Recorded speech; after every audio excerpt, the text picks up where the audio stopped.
देशको सबैभन्दा ठूलो सेवा प्रदायक कम्पनी नेपाल टेलिकमको नाफा वर्षेनी ओह्रालो लाग्दैछ। कान्तिपुर समाचारमा आज अरूलाई प्रेरणा दिनुपर्ने कम्पनी व्यवस्थापकीय अक्षमताले आफै खस्किएको छ।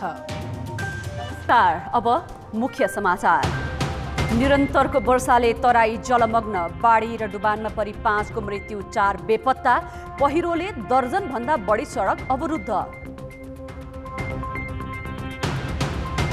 संवैधानिक परिषद सम्बन्धी मुद्दाबाट प्रधान न्यायाधीश अलग, वरिष्ठतम न्यायाधीश दीपक कुमार कार्कीको नेतृत्वमा इजलास गठन हुने। व्यवस्थापकीय कमजोरीले नेपाल टेलिकमको ओह्रालो यात्रा, 4G र FTTH सेवा विस्तारमा ढिलाइले मुनाफा 7.5 अर्बमा खुम्चियो।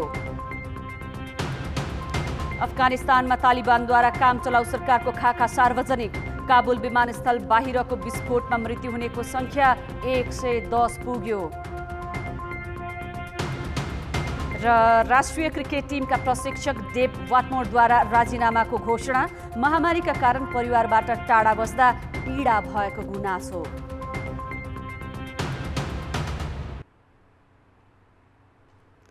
प्रधान न्यायाधीश सोलेन्द्र शमशेर राणा संवैधानिक परिषद सम्बन्धी अध्यादेश र त्यसका आधारमा गरिएको नियुक्ति विरुद्ध परेका रिटको सुनवाईमा सहभागी नहुने भएका छन्। अघिल्लो सरकारले अध्यादेश ल्याएर विभिन्न संवैधानिक निकायमा गरेको नियुक्ति विरुद्ध परेका रिटमा 9 महिनापछि आज भएको सुनवाईमा विवाद भएपछि प्रधान न्यायाधीश राणाले आफू यो मुद्दामा सहभागी नहुने बताएका हुन्।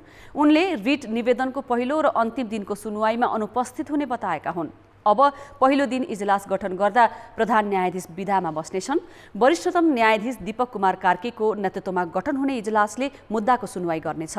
गत मङ्सिर 30 मा तत्कालीन प्रधानमन्त्री केपी शर्मा ओलीले 3 सदस्यको उपस्थितिमा बैठक बसी बहुमतका आधारमा निर्णय गर्ने गरी अध्यादेश मार्फत संवैधानिक परिषद सम्बन्धी ऐन संशोधन गरेका थिए। त्यसै दिन ओली, प्रधान न्यायाधीश राणा र राष्ट्रिय सभाका अध्यक्ष गणेश प्रसाद तिमेल सिन्हा सहभागी परिषदको बैठकले विभिन्न संवैधानिक निकायमा 3 दर्जन भन्दा बढी पदाधिकारी नियुक्तिको सिफारिस गरेको थियो। सभामुख अग्नि सापकोटा र त्यतिखेर विपक्षी दलका नेताको नाताले शेरबहादुर देउवा बैठकमा सहभागी थिएनन्। संवैधानिक व्यवस्था विपरीत कानुन संशोधन गरेर नियुक्तिको सिफारिस गरिएपछि वरिष्ठ अधिवक्ता दिनेश त्रिपाठी र अधिवक्ता ओम प्रकाश अर्यालले अध्यादेश र त्यसका आधारमा गरिएका नियुक्ति खारेज गर्न मागसहित सर्वोच्चमा रिट निवेदन दर्ता गराएका थिए। सरकार गठनको 1.5 महिनापछि बल्ल मन्त्री परिषद विस्तारका लागि गठबन्धन दलहरूले गृह कार्य तीव्र पारेका छन्। एमालेबाट फुटेको नेकपा एकीकृत समाजवादीले मन्त्री बन्नेहरूको नाम टुङ्गो लगाउन छलफल गरिरहेको छ भने कांग्रेस र माओवादी केन्द्रले पनि आन्तरिक परामर्श गरेका छन्। सोमबारसम्ममा मन्त्री परिषदलाई पूर्णता दिने सत्ता गठबन्धनको तयारी छ। एमाले फुटेर बनेको नेकपा समाजवादीका अध्यक्ष माधव कुमार नेपालले मन्त्री छान्न शुक्रबार दिनभर सांसदहरूसँग छलफल गरेका छन्। शीर्ष नेताहरूबीच बिहिबार भएको टेलिफोन वार्तामा मन्त्री परिषद विस्तारबारे शुक्रबार नै टुङ्गो लगाउने तय भएको थियो। तर कांग्रेसको आन्तरिक बैठक, नेकपा एकीकृत समाजवादीको गृह कार्य र माओवादी अध्यक्ष पुष्पकमल दाहाल चितवनबाट ढिला फर्केकोले सामूहिक छलफल हुन सकेन। यद्यपि मन्त्रालय भागबण्डाको विषय मिलिसकेकोले सोमबारभित्रै सरकारले पूर्णता पाउने सत्ता गठबन्धनको दाबी छ। सोमबारसम्म हाम्रो पार्टी सरकारमा जान्छ र गठबन्धनलाई धेरै बलियो गठबन्धनको सरकारले ल्याएको नीति कार्यक्रमहरू, बजेटहरू, विधेयकहरू पास गर्नको लागि हामी यो गठबन्धनलाई बलियो बनाउनु पनि पर्छ। सम्भवतः 6-7 वटा मन्त्रालय लिएर हामी जान्छौँ भन्ने त्यो निष्कर्षमा पुगेको जस्तो लाग्छ मलाई। सरकारमा सामेल मुख्य 4 दलबीच अहिले रिक्त उपसभामुख र बजेट प्रतिस्थापन बारे पनि छलफल भएको छ। नवगठित नेकपा एकीकृत समाजवादीलाई उपसभामुख दिने विषयमा पनि प्रधानमन्त्री शेरबहादुर देउवा सहितका नेताहरू सकारात्मक देखिएका छन्। त्यसबाहेक गठबन्धनको साझा न्यूनतम कार्यक्रमकै आधारमा टेकेर बजेट ल्याउने तयारी समेत गरिएको छ। तर संसदको विशेष अधिवेशन बोलाउने कि बजेट प्रतिस्थापन अध्यादेश ल्याउने भन्ने निर्णय भइसकेको छैन। सहयात्री दलहरूको सुझाव भने संसद बोलाउनमै छ। बरु विशेष अधिवेशनको रूपमा बोलाएर पनि यो आर्थिक चिजहरू चाहिँ, किनभने यो सरकारलाई सम्बन्ध र यो के हो भने तपाईले आर्थिक नीति र आर्थिक क्रियाकलाप कति पारदर्शी र कति प्रजातान्त्रिक हिसाबले चलाउनुहुन्छ, त्योबाट नै हाम्रो चाहिँ सरकारको लोकतान्त्रिक छवि र जनताको अगाडिको छवि चाहिँ निर्माण हुन्छ। सरकार गठनको 1.5 महिना भइसक्दा पनि मन्त्री परिषद विस्तार गर्न नसकेको भन्दै चौतर्फी आलोचना खेपेका सत्ता गठबन्धनका शीर्ष नेताहरूबीच 2-3 दिनभित्रै सरकारलाई पूर्णता दिने सहमति भएपछि मन्त्रीका आकांक्षीहरूको दौडधुप पनि बढेको छ। तर जनता समाजवादी पार्टीबाट फुटेको लोकतान्त्रिक समाजवादी पार्टी सरकारमा जाने कि नजाने टुङ्गो भइ नसकेकोले अहिले गठबन्धनमा आबद्ध दलहरूले पाउने मन्त्रालयको संख्या भने घट्न सक्छ। कान्तिपुर समाचारका लागि क्यामेरामा विकास जोशीका साथ बाबुराम तिमिलसिना, काठमाडौँ। नेकपा एकीकृत समाजवादीले स्थायी समिति गठन गरेको छ। पार्टीको आज बसेको बैठकले गठन गरेको स्थायी समितिमा अध्यक्ष माधव कुमार नेपाल, वरिष्ठ नेता झलनाथ खनाल, मुकुन्द न्यौपाने, बेदुराम भुसाल र रमेश हमाल छन्। बैठकले सरकारमा सहभागी हुने निर्णय समेत गरेको छ। मन्त्रालयको टुङ्गो लागेपछि सरकारमा पठाउने व्यक्तिको नाम तय गर्ने पार्टीको तयारी छ। नेकपा एमाले फुटेर नेकपा एकीकृत समाजवादी पार्टी दर्ता भएसँगै बागमती प्रदेश सरकार अल्पमतमा परेको छ। एमाले सग्लो हुँदा एकल बहुमत रहेको बागमतीमा 3 जना सांसदले नयाँ दलमा हस्ताक्षर गरेपछि मुख्यमन्त्री अष्टलक्ष्मी शाक्य स्वतः अल्पमतमा परेकी छन्। बागमती प्रदेशमा एमालेको संख्या 56 छ। सरकारमा बहुमत पुर्याउन 55 जना चाहिन्छ। तर नवगठित नेकपा एकीकृत समाजवादीमा एमालेकै 3 जना सांसदले हस्ताक्षर गरेपछि सरकार अल्पमतमा परिसकेको छ। मुख्यमन्त्री शाक्यलाई साथ दिएका 3 जना प्रदेश सांसद राजेन्द्र पाण्डे, वसन्त मानन्धर र कृष्ण खनालले नेकपा एकीकृत समाजवादी दर्ता हुँदा निर्वाचन आयोगमै पुगेर हस्ताक्षर गरिसकेकाले स्वयं एमाले बागमती प्रदेशमा बहुमत गुमाएको छ। अध्यादेशले 21 दिनभित्र दल रोज्ने विकल्प दिएको र कानुन त संसदीय दल विभाजन भइ नसकेकाले एमाले नेतृत्व सरकार जोगाउन हरसम्भव प्रयासमा छ। उहाँहरूले गरेका हस्ताक्षरहरूमा विथड्र गर्नुहुन्छ, एउटा यो मेरो विश्वास हो।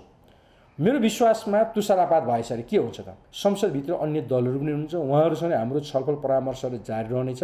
त्यस कारणले हामी बाहिरिने बित्तिकै विभाजित हुँदा पनि नेकपा एमाले बागमती प्रदेशको प्रमुख दल हो र सरकार बनाउनका लागि अन्य खालका कानुनी प्रावधानहरूको लागि हामीले ढोका खुल्ला हुन्छ, त्यो ढोका अनुसार हामी अगाडि बढ्छौँ। एमाले अध्यक्ष केपी शर्मा ओलीले पार्टीको सरकार टिकाउन र विभाजनको असर कम पार्ने रणनीति सहित विश्वासपात्र डोरमणि पौडेललाई राजीनामा गराएर आलोचक अष्टलक्ष्मी शाक्यलाई मुख्यमन्त्री बनाएका थिए। तर दल विभाजनसँगै मुख्यमन्त्री शाक्यलाई अब सरकार टिकाउन सजिलो छैन। नेकपा एकीकृत समाजवादीका नेताहरूले भने मुख्यमन्त्री शाक्य नयाँ दलमा आए सरकारले निरन्तरता पाउने, अन्यथा परिवर्तन हुन सक्ने बताइसकेका छन्। अष्टलक्ष्मी शाक्य जो अहिले मुख्यमन्त्री हुनुहुन्छ, उहाँले आफ्नो दल रोज्ने समय अझै बाँकी छ र हामी धेरै साथीहरूले, मान्य सांसदहरूले दल रोज्ने समय अझै बाँकी छ। 2 गतेदेखि 23 गतेसम्म दल रोज्ने अवसर छ। त्यो दल रोज्ने अवसर हुँदाखेरि माननीय मुख्यमन्त्री अष्टलक्ष्मी शाक्यले आफूलाई कुन दलमा रोज्नुहुन्छ भन्ने कुराले अगाडिको बाटो कसरी जान्छ भन्ने प्रश्न हुन्छ। यसमा अरू थप व्याख्या विश्लेषण गरिरहनुपर्छ जस्तो मलाई लाग्दैन। 109 सदस्य रहेको बागमती प्रदेशमा अहिलेको सरकार जोगाउन एमालेसँग भएको अर्को विकल्प भनेको गठबन्धनमा नरहेका विवेकशील साझाको 3, नेमकिपा 2, राप्रपा 2 र 1 स्वतन्त्र गरी 8 जना सांसदको विश्वास जित्नु हो। तर हस्ताक्षर गरेका 3 सहित एमालेकै मुनु सिग्देल, वसुन्धरा हुमागाई, लक्ष्मण लम्साल समेत 6 जना नयाँ पार्टीमा सामेल भएकाले साना दल सबैको विश्वास पाउन पनि सजिलो छैन। यो अवस्थामा मुख्यमन्त्री शाक्यले विश्वास गुमाएमा गठबन्धनमा रहेका माओवादी केन्द्र, नेपाली काङ्ग्रेस, नेकपा एकीकृत समाजवादी सहित अन्य साना दलको सरकार बन्ने देखिन्छ। कान्तिपुर समाचारका लागि क्यामेरामा विनोद कोजुका साथ हेटौडा सहकर्मी बालकृष्ण अधिकारी र दशरथ राई, काठमाडौँ। नवगठित लोकतान्त्रिक समाजवादी पार्टीका अध्यक्ष महन्त ठाकुरले सरकारमा सहभागी हुने विषयमा पार्टीमा छलफल नै नभएको बताएका छन्। बबरमहल स्थित पार्टीको केन्द्रीय कार्यालयमा आज छन्डो तोलन गर्दै अध्यक्ष ठाकुरले भर्खर दर्ता भएकाले सरकारमा जाने वा नजाने भन्ने विषय उठेमा पार्टीले छलफल गर्ने बताए। सरकारको विषयमा हाम्रो कुनै कुरा अहिले भएको छैन, किनकि पार्टी नै दर्ता भर्खरै भएको छ। त्यसपछि नै कुनै हामीलाई चाहिँ बोलाउनुहुन्छ, सोध्नुहुन्छ अनि हामी त्यसपछि आफ्नो कुरा राख्छौँ। अध्यक्ष ठाकुरले मधेस आन्दोलनका क्रममा पक्राउ परेका नेता तथा कार्यकर्ता रिहाई गर्न आफूहरूसँग भएका सम्झौता कार्यान्वयन गर्न सरकारसँग माग गरे। उनले सीमा सुरक्षामा संवेदनशील बन्न पनि सरकारलाई सुझाव दिएका छन्। बागमती प्रदेश सरकार आर्थिक पारदर्शिता र सुशासनमा कमजोर देखिएको छ। आर्थिक वर्ष 2076-77 को लेखा परीक्षण प्रतिवेदनमा देखिएको बेरुजु मध्ये 50 करोड रुपैयाँ अनियमितता र असुल उपर गर्नुपर्ने अवस्था देखिनुले प्रदेशमा सुशासन कमजोर देखिएको छ। बागमती प्रदेशका 7 मन्त्रालय सहित अन्य प्रदेश स्तरका सरकारी कार्यालयको आर्थिक वर्ष 76-77 को महालेखा परीक्षण प्रतिवेदनमा 72 करोड 52 लाख रुपियाँ बेरुजु देखिएको छ। त्यसमध्ये 14 करोड 78 लाख 23 हजार रुपियाँ असुल उपर गर्नुपर्ने उल्लेख छ। यस्तै 35 करोड 18 लाख रुपियाँ अनियमितता भएको महालेखा परीक्षकको कार्यालयले औँल्याएको छ। 14 करोड 63 लाख चाहिँ असुल उपर गर्ने बेरुजु छ। बाँकी 50 करोड 60 लाख नियमित गर्नुपर्ने अङ्क छ। प्रदेश सरकारको सवारी खरिद सम्बन्धी मार्ग निर्देशन 2074 मा महाशाखा प्रमुख र कार्यालय प्रमुखलाई 30 लाख मूल्यसम्मका सवारी खरिद गर्ने व्यवस्था गरिएको थियो। तर निर्देशिका विपरीत आर्थिक वर्ष 76-77 मा 33 करोड 14 लाख मूल्यका सवारी खरिद भएका छन्। भूमि व्यवस्था कृषि तथा सहकारी मन्त्रालयले नियम विपरीत कार्यविधि बनाई 1 अर्ब 65 करोड 67 लाख रुपियाँ अनुदान वितरण गरेको छ। व्यक्ति र सहकारी संस्थालाई वितरण गरिएको अनुदान रकम वितरण गरिएको कार्यविधि ऐन कानुनको कुन दफालाई टेकेर जारी गरिएको भन्ने स्पष्ट छैन। यो वितरण गरिएको यो अनुदान रकम पुरै यो सरकारको एकदम लापरवाही र अत्याचारी अथवा के भनौँ यो भन्ने शीर्षकै छैन।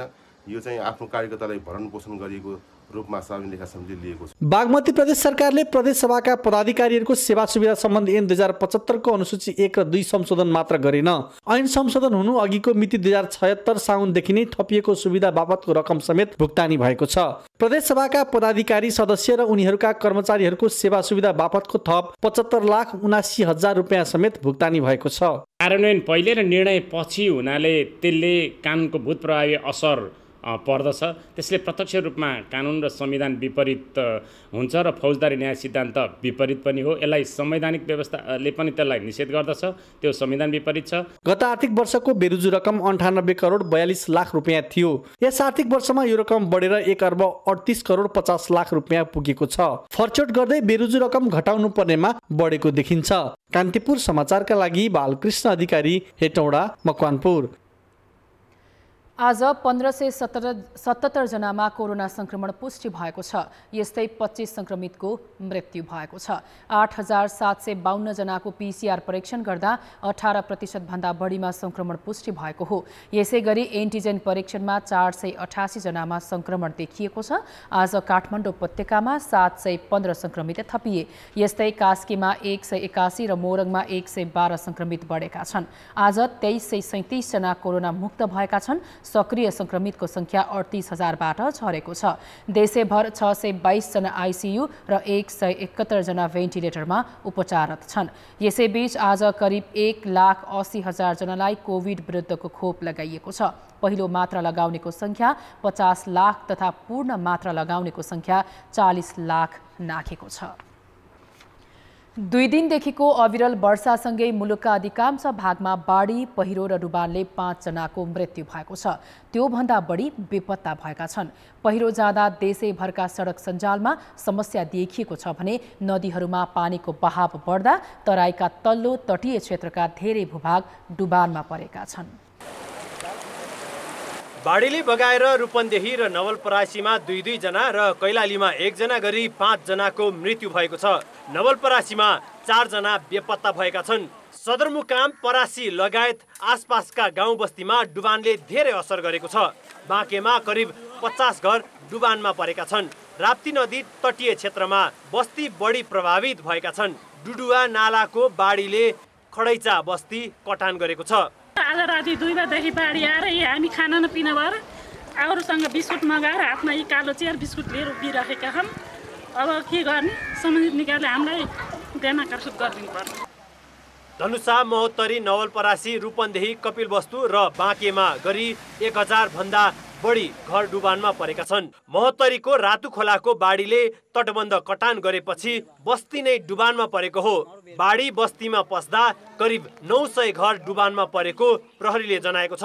यता धनुषाको जमुनी नदीमा आएको बाढीले पर्वाहा, औरही, कनकपट्टी लगायतका गाउँ डुबानमा परेका छन्। ठाउँ ठाउँमा सडक कटान गरेपछि बाटो अवरुद्ध भएको छ। यस्तै कपिलवस्तुको बाणगङ्गा र कपिलवस्तु नगरपालिकामा पनि 60 भन्दा बढी घर डुबानमा परेका छन्। रूपन्देहीमा तिनाउ, रोहिणी र दानव नदीको बाढीले 15 घर बगाएको छ। रोहिणी, ओम सतिया, मर्चबारी लगायतका क्षेत्रका विस्थापित करिब 100 परिवारलाई सुरक्षित स्थानमा सारिएको छ।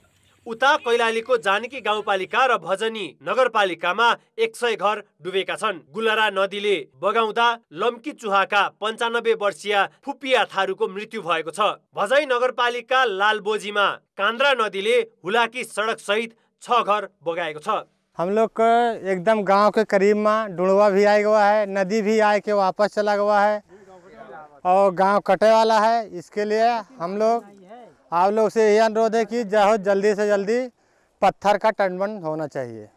वर्षासँगै खसेको पहिरोले 13वटा सडक अवरुद्ध भएका छन्। पूर्व पश्चिम राजमार्गको बर्दघाटदेखि भुमही र बुताहा क्षेत्रमा 40 किलोमिटर सडक ठाउँ ठाउँमा भत्किँदा यातायात आवागमन नै अवरुद्ध भएको छ। पहिरोले पुरिँदा र सडक नै भासिएर डुम्रेबेसी सहर, गल्छी, त्रिशुली, मैलुङ, स्यापुरबेसी सडक भत्किएका छन्। सडक विभागका अनुसार पहिरोले अवरुद्ध 115 सडक खण्ड मर्मत गरी एकतर्फी रूपमा सञ्चालनमा ल्याइएको छ। यसै गरी धुलीखेल, दोलालघाट, लिपुङ पुल तथा रूपन्देहीको खैरिनी, घोडाहा र तुलिया पुल भासिँदा राजमार्ग अवरुद्ध छ।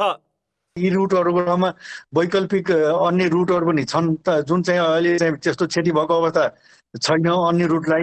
त्यसै हुनाले के चाहिँ हो भने अब यी अहिले जुन जुन क्षति भएको छ यसमा पनि हामीले वैकल्पिक व्यवस्था गर्छौँ। अब 5-6 दिनभित्रमा हामीले ती यी पुलहरूलाई या त यिनीहरूलाई नै मर्मत गरेर काम सञ्चालन अथवा सुचारू गर्न सकिन्छ कि अथवा नयाँ बेलबिजै हाल्न सकिन्छ। त्यो कुरो हामी 2-3 दिनबाट निट्रोल गरेर बेलबिज हाल्नु पर्यो भने हामी तत्काल बेलबिज हाल्छौँ। न्यूनचापीय क्षेत्र बिस्तारै दक्षिणतर्फ बहिरहेकाले भोलिदेखि मौसममा सुधार आउने मौसम पूर्वानुमान महाशाखाले जनाएको छ। तर सुदूरपश्चिमका केही क्षेत्रमा भने शनिबारसम्मै पानी पर्ने अनुमान छ।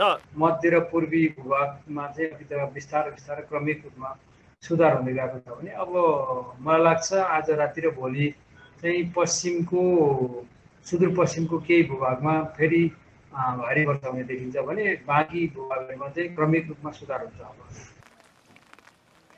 अत्याधिक वर्षाले पहाडी क्षेत्रमा बाढी र पहिरो खसेको छ।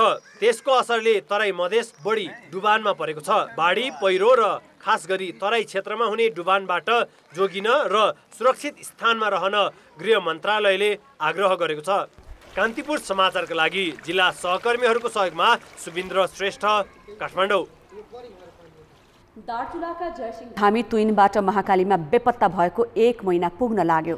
भारतीय सुरक्षा फौज एसएसबीले तुइन काटिदिँदा धामी महाकालीमा बेपत्ता भएको भन्दै छानबिन र दोषीमाथि कारबाहीको माग भइरहेको छ। तर सरकार आफैले छानबिन समिति बनाएको 3 सातासम्म पनि प्रतिवेदन सार्वजनिक गरेको छैन। भारतीय सत्तारूढ दलकै नेता नेपाल आउँदा नेपाली युवाको विषयमा प्रश्न गर्न नसकेको सरकारले आफ्नै छानबिन प्रतिवेदन भने गुपचुप राख्न खोजेको देखिन्छ। गत साउन 15 गते 31 वर्षीय जयसिंह धामी दार्चुला स्थित यही महाकालीमा विलीन भएका थिए। तर आजसम्म न उनको शव भेटियो न त उनलाई महाकालीमा खसाल्ने माथि राज्यले प्रश्न गरेको छ। आफ्नै जिल्ला सदरमुकाम खलङ्गा आउन समेत छिमेकी मुलुक भारतको भर पर्नुपर्ने बाध्यता धामीका लागि जीवन समाप्तिको बाटो बन्दा समेत राज्यको मौनता आश्चर्यजनक छ। प्रत्यक्षदर्शीले भारतीय सीमा सुरक्षा फौज एसएसबीले तुइन काटिदिएका कारण धामी महाकालीमा खसेको स्पष्ट भनिसकेका छन्।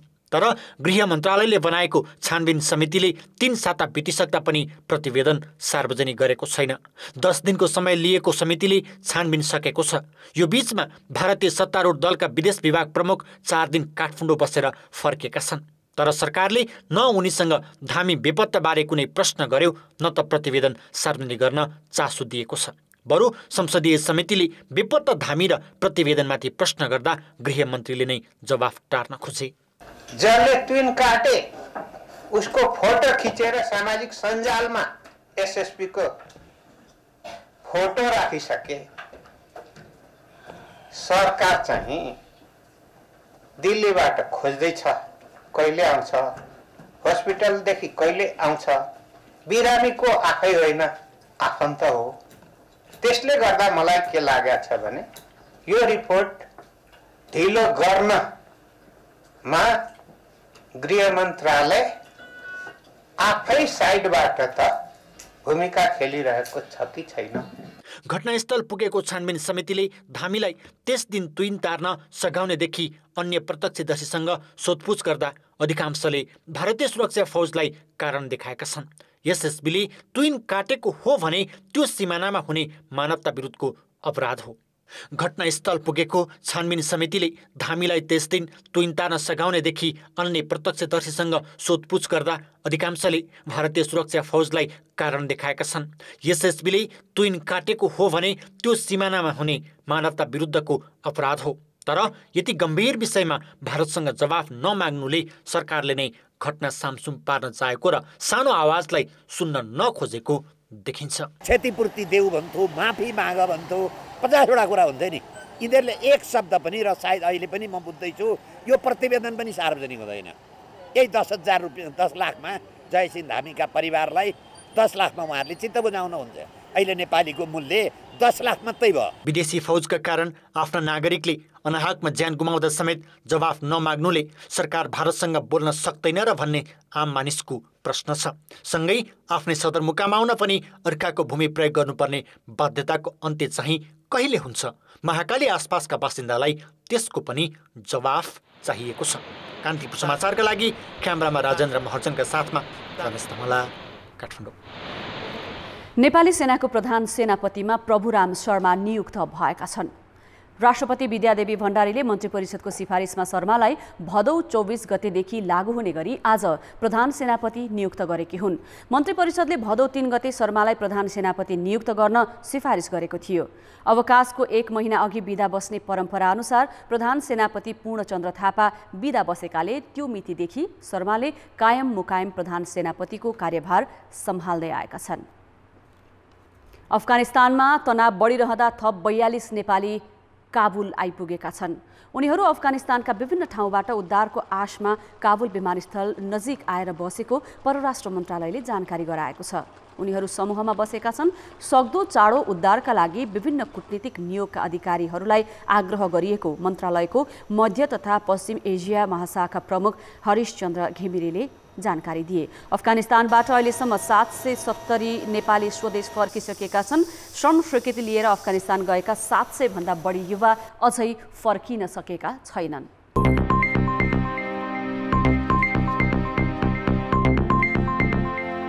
व्यवस्थापकीय कमजोरीका कारण नेपाल टेलिकम ओह्रालो लाग्दै गएको छ। उसको ओह्रालो यात्रा वित्तीय विवरणबाट छर्लङ्ग हुन्छ। 4 वर्ष अघि 17.5 अर्ब रुपैयाँ मुनाफा कमाउन सफल टेलिकमको मुनाफा गत आर्थिक वर्ष 7.5 अर्ब रुपैयाँमा खुम्चिएको छ। समयमै इन्टरनेट सेवा विस्तार गर्न नसक्दा टेलिकमको व्यापार खुम्चिएको हो। 4 वर्ष अघिसम्म टेलिकमको नाफा प्रत्येक वर्ष बढ्दो क्रममा थियो। आर्थिक वर्ष 2073-74 मा 15 अर्ब 37 करोड नाफा कमाएको टेलिकमले लगत्तै अर्को वर्ष नाफा 17 अर्ब 48 करोड पुर्यायो। तर गत आर्थिक वर्ष उसको मुनाफा 7 अर्ब 45 करोड रुपैयाँमा सीमित भएको छ। अर्थात् 4 वर्षमा उसको मुनाफा 57% खुम्चिएको हो। महालेखा परीक्षकको कार्यालयले आफ्नो 58औं वार्षिक प्रतिवेदनमा टेलिकमले उच्च गतिमा इन्टरनेट चलाउन सकिने 4G र FTTH समयमा विस्तार गर्न नसकेकाले आम्दानीमा व्यापक गिरावट आएको उल्लेख गरेको छ। करिब 20 अर्बको लागतमा अगाडि बढाइएको 4G सेवा विस्तारको काम गत फागुनमा सक्नुपर्नेमा अझै सकिएको छैन। 2067 मा अघि बढाइएको असीमित डाटा ट्रान्सफर गर्ने फाइबरमा आधारित FTTH सेवा पनि टेलिकमले पूर्ण रूपमा विस्तार गर्न सकेको छैन। तर टेलिकम व्यवस्थापन कमजोरी स्वीकार गर्नुको साटो कोरोना महामारीलाई दोष दिएर उम्किन खोज्छ। नेपाल आइसकेको सामानहरू हाम्रो गोदामबाट हामीले साइटसम्म पुर्याउन पनि सकेनौँ। ट्रान्सपोर्टेसन कारण र मानव संसाधनलाई परिचालन गर्न समस्या भएको कारणले र कुनै सामानहरू साइटमा पुगिसकेपछि कति ठाउँमा चाहिँ हामीले के गर्छौँ भने घर भाडामा लिएका हुन्छौँ, घरको छतमा एन्टेनाहरू जडान गर्नुपर्ने हुन्छ। स्वास्थ्यको कारणले गर्दाखेरि घर धनीहरूबाट त्यसमा पनि रोकावट आयो। समग्र रूपमा भन्ने हो भने कोभिड-19ले गरेर हाम्रो आयोजनाहरूमा धक्का लाग्न गएको छ। 4G र FTTH सेवा विस्तारमा भएको ढिलाइप्रति टेलिकमभित्रै असन्तुष्टि छ। त्यहाँका 38 दिनदेखि धरना बसिरहेका उसका कर्मचारीले श्वेतपत्र जारी गर्न माग गरेका छन्।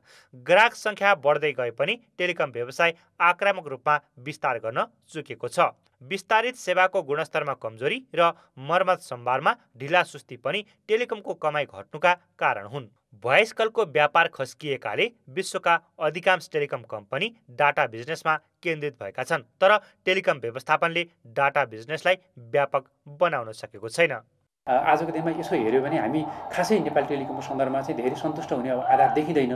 त्यसैले हामीले कहीँ अलिकति व्यवस्थापकीय रूपमा हामी कतै चुक्यौँ कि यो चिजलाई चाहिँ विशेष गरी लगानी गरेको आधारमा हाम्रो प्रतिफल आउने नआउने कुराहरूको लागि चाहिँ हामीले सुरुमै हामीले चाहिँ त्यसलाई चाहिँ हेर्नलाई हामीले चाहिँ अलिकति समस्या भयो कि हाम्रो सेवा विस्तारमा जति ग्राहकले सेवा हाम्रो युज गर्नु पर्थ्यो त्यति ग्राहकलाई हामीले चाहिँ सेवा विस्तार गर्नु पर्थ्यो, त्यहाँसम्म हामी पुग्न सकेनौँ।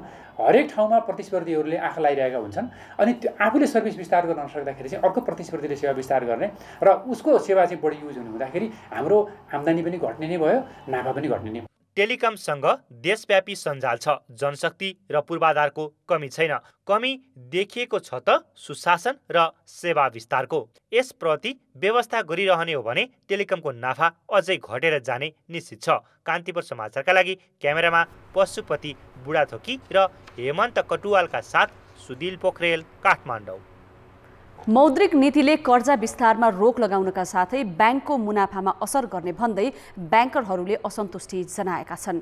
नेपाल आर्थिक पत्रकार सङ्घले आज गरेको भर्चुअल अन्तर्क्रियामा ब्याङ्कहरूले साना तथा मझौला कर्जामा आधार दरभन्दा 2% बढी ब्याज लिन नपाइने व्यवस्थाले ब्याङ्कहरूको मुनाफामा असर पर्ने बताए। कर्जा पुँजी निक्षेप अनुपात अर्थात् CCD रेसियोको साटो कर्जा निक्षेप CD रेसियो कार्यान्वयन नल्याइएकाले पनि थप कर्जा प्रवाह गर्न कठिनाइ हुने उनीहरूको भनाइ छ। अहिले त 10 बाट हामीलाई 15 पुर्याउनु पर्ने भावनाले 1-2 वर्षसम्म त यसले चाहिँ कर्जा प्रवाहमा नरोक्ला, तर बिस्तारै चाहिँ के होला भन्दा ब्याङ्कहरूलाई डिसइन्सेन्टिभ, किनभने अलरेडी ब्याङ्कको रिटर्न अन इक्विटी 11-12 मा घटेको, सेयरलाई हटायो भने त फर्दर चाहिँ घट्ने र एसएमई कर्जा 15% हुनुपर्ने, त्यहाँ चाहिँ स्प्रेड 2% मात्रै हुँदा यो फर्दर घट्ने देखिन्छ। त्यसले ब्याङ्कहरूको चाहिँ अलिकति अब सर्भाइभलको त मैले कुरा भनिनँ, तर ब्याङ्कको सेयर होल्डरहरूको र कर्मचारीहरूको मोटिभेसनको हिसाबले चाहिँ अब हामी रिटर्न चाहिँ एउटा चाहिँ थ्रेसहोल्ड भन्दा तल चाहिँ गइराखेका छौँ कि भन्ने मलाई चाहिँ त्यो पिर लागेको पक्ष छ। अब जनमतको अन्तिम परिणाम। जनमतमा हिजो हाम्रो प्रश्न थियो, महाकालीको ट्विन घटना छानबिनमा किन ढिलाइ भइरहेको होला? ए, इच्छा शक्तिको अभाव, बी, घटना नै जटिल भएर, र सी, भारतीय असहयोग। जनमतको अन्तिम परिणाम यस्तो छ, ए, इच्छा शक्तिको अभावमा 68%, बी, घटना नै जटिल भएरमा 5%, र सी, भारतीय असहयोगमा 27% मत प्राप्त भएको छ। अब आजको प्रश्न। जनमत। नेपाल टेलिकमको मुनाफा किन घटेको होला? ए, व्यवस्थापकीय अक्षमताले, बी, कर्मचारीको असहयोगले, र सी, महामारीको असर। जनमतको अन्तिम परिणाम भोलि बेलुकी 8 बजेको कान्तिपुर समाचारमा प्रसारण गर्नेछौँ। कृपया NEWS news space A, B वा C टाइप गरी 34001 मा SMS गरी आफ्नो मत व्यक्त गर्नुहोला। घर छेउसम्म सडक पुगे पनि धेरै जिल्लाका कच्ची सडक यति बेला सञ्चालनमा छैनन्। कच्ची सडक घरसम्म लगेर मोटर चढ्ने रहर बोकेका पूर्वदेखि सुदूरपश्चिमसम्मका बासिन्दालाई पानी पर्ना साथ हिँडेरै यात्रा गर्नुपर्ने बाध्यता आइपर्छ। प्रत्येक वर्ष सडकमा लगानी बढे पनि गतिलो सडकको अनुभूति गर्न भने कसैले पाएका छैनन्। सङ्खुवासभाको छ्याङकुटी चिचिला देउराली सडक खण्ड मर्मत नभएको भन्दै चिचिला गाउँपालिकाले ठप्प पार्यो। डिभिजन सडक उत्तर दक्षिण कोशी सडक आयोजना र निर्माणाधीन अरुण तेस्रो आयोजनाले सडक खण्ड मर्मत नगरेकाले कच्ची सडक बिग्रिएर शास्ति खेप्नु परेको भन्दै गाउँपालिकाले 15 दिनबाट सडकमा ठूला यातायातका साधन गुड्न दिएको छैन। धनकुटाको सिद्धुवा हुँदै तेह्रथुमको शुक्रबारे त्रिशुले जितपुर हिले छिन्ताङ र भेरटार राजारानी खण्डमा सधैँका वर्षामा यात्रु समस्यामा पर्ने गरेका छन्। भेरटार राजारानी हुँदै 5 थर जाने सडक विस्तार हुँदै गरेकाले दैनिक जसो अवरुद्ध हुने गरेको छ। त्यस्तै रोल्पाको सदरमुकाम लिवाङ, माडीचोर घरती गाउँ, लिवाङ दवाङ, होलेरी प्युरी करेटी सडक लगायतका सडकमा पनि वर्षा लाग्न साथ सवारीका साधन चल्दैनन्। उता अर्घाखाँचीमा 2056बाट गच्छे भालुवाङ सडक नामाकरण गरी निर्माण गरिएको ढिकुरा धनचौर सडकको पनि हालत उस्तै छ। निर्माण गर्न सुरु गरिएको 23 वर्ष बित्दा पनि बर्सातको समयमा यो सडक खण्डमा नियमित यातायात सञ्चालन हुँदैन। यी प्रत्येक जिल्लाका प्रतिनिधि उदाहरण मात्रै हुन्।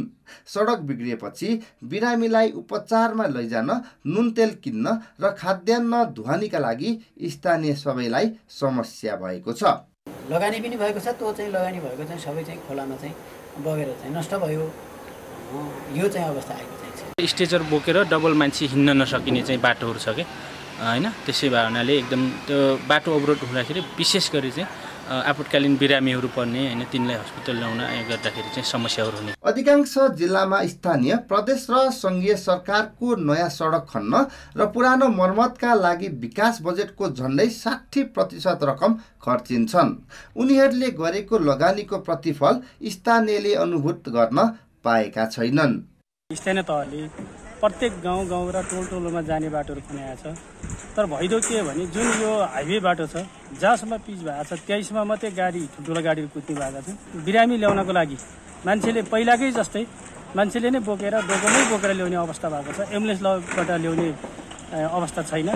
त्यस कारणले गर्दा बाटोको लागि सबै राज्यले गरेको जति पनि खर्च गरेका छन्, भौतिक पूर्वाधारमा खर्च गरेका छन्, यी खर्च चाहिँ ओयत जस्तो भइरहेछ। एउटै सडकमा कहिले माटो हाल्ने, कहिले ग्राभेल गर्ने त कहिले नाला निर्माणको काममा बजेट सक्ने काम भइरहेको छ। यसरी विकास निर्माणका काममा भएको हेलचेक्राइले उत्पादनशील क्षेत्रमा तीनै तहका सरकारको लगानी हुन सकेको छैन, जसले गर्दा दिगो विकास र समृद्धिको नारा कागजमै सीमित भएको छ भने कनिका छरे झैँ गरेर सडकमा खर्चेको रकम यति बेला बालुवामा पानी हाले सरह देखिएको छ। कान्तिपुर समाचारका लागि रोल्पाबाट पहलमान घट्टी, अर्घाखाँचीबाट रुद्रमणि भुषाल, धनकुटाबाट विनोद घिमिरेको सहयोगमा दिपेन्द्र साक्य, शङ्खुवा सभा। अब जनताको आवाज। वर्षातको समयमा बाढी र पहिरोले पूर्वदेखि पश्चिमसम्मका पहाडी क्षेत्रमा निर्माण गरिएका जिल्ला स्तरीय र ग्रामीण सडकमा यातायातका साधन चल्दैनन्। यसै विषयमा हामीले प्युठान, अर्घाखाँची र शङ्खुवा सभामा सोधेका छौँ। सधैँभरि यातायातका साधन चलिरहने सडक निर्माण गर्न चाहिँ के गर्नु पर्ला? जनताको आवाज। प्राविधिक इस्टिमेट गर्ने पहिला, त्यसपछि मात्र बाटोहरू बनाउनको लागि निरन्तरता दिनुपर्छ। डोजर ड्राइभरहरू चाहिँ आफै प्राविधिक बनेर चाहिँ जहाँ मलाई सुके त्यहीँबाट लगेर चाहिँ ट्र्याकहरू निर्माण गर्ने त्यो कार्य गर्नु भएन। न्यून रकमहरू छुट्यायो अथवा पूर्ण बजेट चाहिँ नछुट्यायो अनि निर्माण पनि गरे जस्तो गरो, घर घर कुना बाटो पनि लगो, त्यसपछि फर्केर पनि त्यहाँ नजाने, वालसाल उठाउने अनि त्यसपछि जुन त्यो नालीहरू खनेर त्यसलाई पानी पास हुने ठाउँ गराउने, मर्मत सम्भार गरे त्यसको स्तरोन्नति गर्ने काम चाहिँ केही पनि भएन। त्यसलाई चाहिँ पछि फर्केर हेर्ने ओर्ने त्यसलाई चाहिँ गर्ने काम भएको छैन। त्यसले गर्दाखेरि पनि यो बाटाहरू भत्किने यताउति भइरहेको छ। नेपाल सरकारको कस्तो छ नीति भन्दा फेरि असार मसान्त लाग्ने बेलामा काम हुन्छन् अनि हतारसित काम हुन्छ, काम राम्रो हुँदैन अनि पहाडी जिल्लाहरू अब यस्तो भिर पहिरोहरू भइहाल्छ अनि फेरि बाटो बिग्रन्छ। धेरै विकास भएको देखाउनु भन्दा पनि भएको सडकहरूलाई स्तरोन्नति गर्दा राम्रो हुने म ठान्दछु। हिउँदामा टालटुल मात्रै गर्ने, बर्खा फर्केर नहेर्ने, त्यो भएकाले पानी पर्छ, सबै हिलाम्मे सडक हुन्छ, मान्छे हिँड्न पनि अप्ठ्यारो। कार्यकर्तालाई भन्ने जस्तो किसिमको चाहिँ कर्मसट्टै संसार बजेटबाट थोरै 30 छुट्याइदिएर चाहिने किसिमको हो। खास सडकलाई चाहिँ नि निश्चित एउटा प्रावधान कायम गरेर प्रदेशले स्थानीयले पालिकाले छुट्टी मार्ग प्रदर्शन गरेर चाहिँ नि विकास गर्ने क्रम भएको छ सबभन्दा यिनी राम्रो हुन्थ्यो।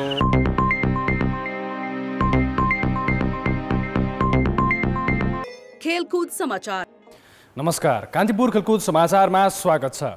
राष्ट्रिय क्रिकेट टिमका मुख्य प्रशिक्षक डेभ वाटमोरले राजीनामा दिएका छन्। शुक्रबार नेपाल क्रिकेट संघ क्यानलाई वाटमोरले लेखेको पत्रमा ओमान सिरिजपछि नेपालको प्रशिक्षकको भूमिकालाई निरन्तरता दिन नसकिने उल्लेख छ। क्यानका अध्यक्ष चतुरबहादुर चन्दले इमेल मार्फत वाटमोरले राजीनामा पत्र बुझाएको बताएका छन्। उनले आफू कोरोना महामारीका बेला परिवारसँग टाढा हुँदा निकै गाह्रो भएको कारण समेत उल्लेख गरेको अध्यक्ष चन्दले बताएका छन्। चन्दका अनुसार ओमान टुर अघि वाटमोरले राजीनामा बारे केही कुरा गरेका थिएनन्। नेपालले भदौ 28 देखि असोज 4 गतेसम्म हुने त्रिकोणात्मक सिरिजमा घरेलु टोली ओमान र अमेरिकासँग 2-2 खेल खेल्नेछ। त्यसअघि नेपालले भदौ 20 र 23 गते पपुवा न्यू गिनीसँग 2 एकदिवसीय खेल खेल्ने तालिका रहेको छ। नेपाली राष्ट्रिय महिला फुटबल टिम 2 दशकपछि एसियाली स्तरको प्रतिस्पर्धामा उत्रदैछ। अर्को महिना हुने एएफसी एसिया कपको छनौटमा नेपाली महिला टोलीले पहिलो पटक विदेशी प्रशिक्षकको नेतृत्वमा खेल्न लागेको हो। टोलीमा 7 जना नयाँ खेलाडी छन्, जसको आगमनले स्टार स्ट्राइकर सावित्रा भण्डारीको कमीलाई केही हदसम्म कम गर्ने विश्वास लिएको छ।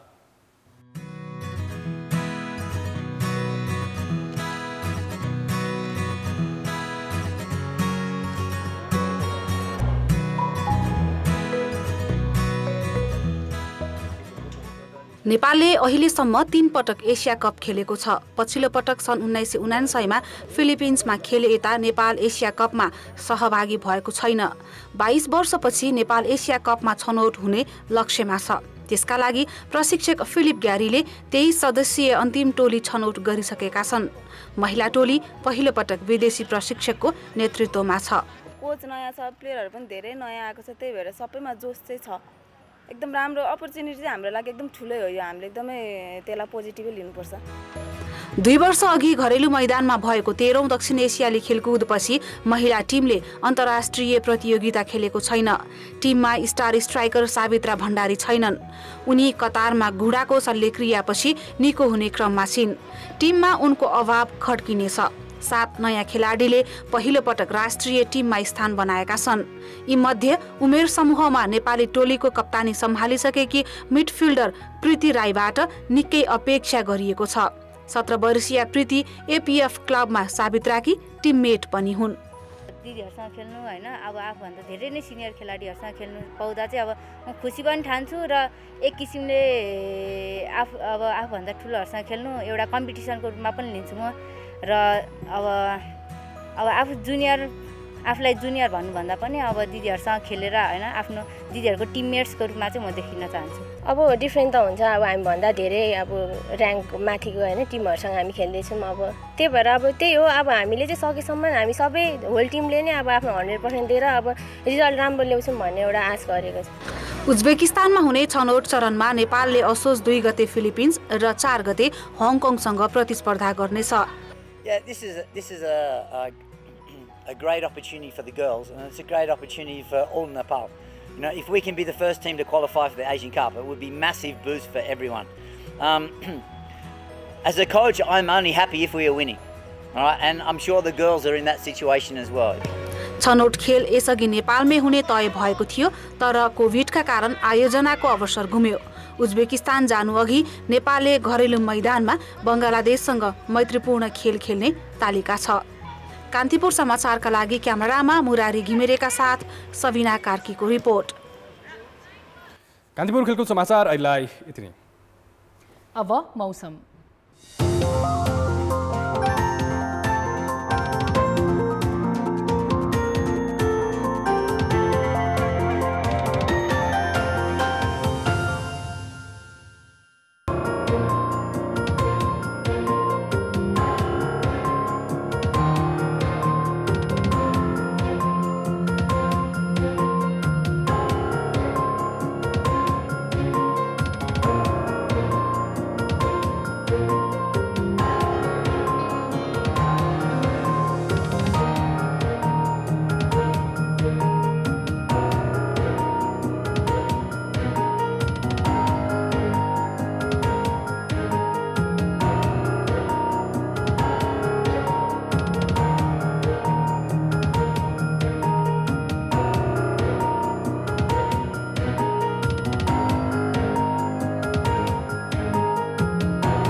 कान्तिपुर समाचार अहिलेलाई सकियो। कान्तिपुर टेलिभिजन हेर्दै गर्नुहोला। नमस्कार।